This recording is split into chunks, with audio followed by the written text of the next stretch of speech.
Hello, I'm going to read from my book Raptor, A Journey Through Birds.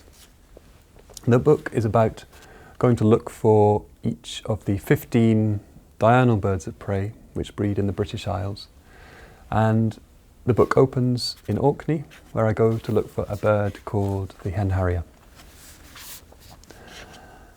It begins where the road ends beside a farm. Empty sacking, silage breath, the car parked amongst oily puddles. The fields are bright after rain. Inside one puddle, a white plastic feed sack, crumpled like a drowned moon.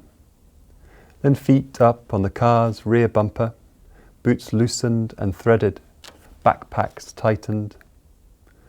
Wanting to rain, a sheen of rain, like the thought of rain, has settled on the car and made it gleam. When I bend to tie my boots, I notice tiny beads of water quivering like mercury on the waxed lever. Eric is with me, who knows this valley intimately, who knows where the kestrel has its nest above the burn, and where the short-eared owls hide their young amongst the heather. We leave the farm and start to walk along the track towards the swell of the moor. Closer, the fields look greasy and soft. The track begins to leak away from under us, and soon the bog has smothered it completely. We are amongst peat hags and pools of amber water. Marsh orchids glow mauve and pink amongst the dark reed grass. The sky is heavy with geese, grey lags with their snowshoe gait, long, thick necks snorkelling the heather. You do not think they could get airborne. They run across the moor, beating at the air, nothing like a bird. And with a heave, they are up, calling with the rigmarole of it all. Stacking themselves in columns of 3 or 4, they fly low over the moor, circling above us as if in a holding pattern. When a column of geese breaks the horizon, it looks like a dust devil has spun up from the ground to whirl slowly down the valley towards us. Late May on a hillside in Orkney, nowhere I would rather be. It is a place running with birds, curlews with their rippling song and long, delicate bills, and the young, short-eared owls keeking from their hideout in the heather. And all that heft and noise of goose, when the grey lags leave, shepherding their young down off the moor, following the burns to the lowland lochs and brackish lagoons.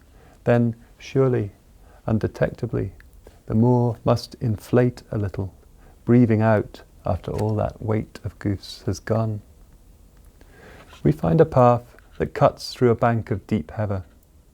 It leads up onto the moor, and the horizon lifts. I can see the hills of Hoy with their wind-raked slopes of scree, and the sea below with its waves like the patterns of the scree. This morning, the sea is a livery dark, creased with white lines that map the movement of the swell. It looks as if the sea is full of cracks, splinters of ice. Wherever you turn on Orkney, the sea is at your back, linking the islands with its junctions of light. It is not enough that the islands are already so scattered. The sea is always gnawing at them, looking for avenues to open up, fractures in the rock to prise apart. The sea up here has myriad ways to breach the land. It showers the western cliffs with its salty mists and peoples the thin soils with its kin. Creeping willow, eyebright, sea thrift, sea plantain, all plants that love the sea's breath on them. It is a trickster sea that comes ashore with subterfuge.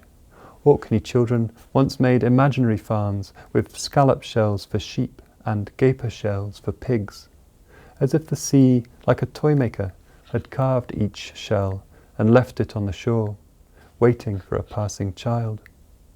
And at night, selkies dock in the deep geodes and patter ashore in their wet skins to slip amongst the dozing kai.